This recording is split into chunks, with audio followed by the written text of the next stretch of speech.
Guys, andito ako ngayon sa office at mag-unbox na naman tayo ng isang item. Ito siya.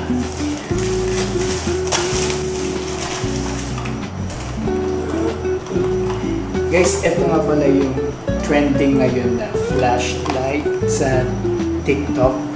Ayan, napacheck out na rin ako guys kasi nga rainy seasons na naman ngayon dito sa atin. At expected na natin yung laging nag-brown out. So, ayan guys. Buksan na natin. Yan o, cute niya guys. Balik kitchen yung dating niya. Ayan. Ito mga guys. O, ayan.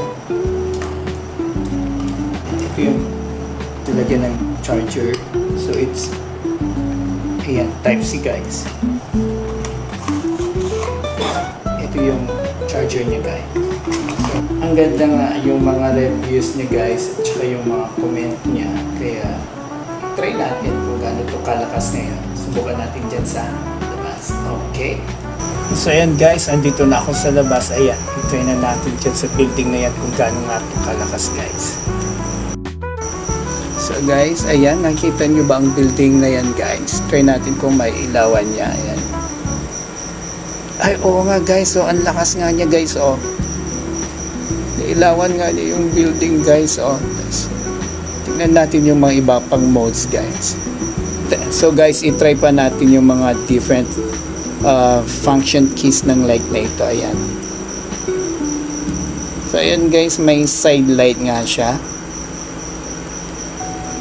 Yun, may red light for emergency. Yan. So ayan guys, meron pa siyang ito yung nag-bleeding na blue and red. Parang sa ano, patrol ng police cars. Ayan.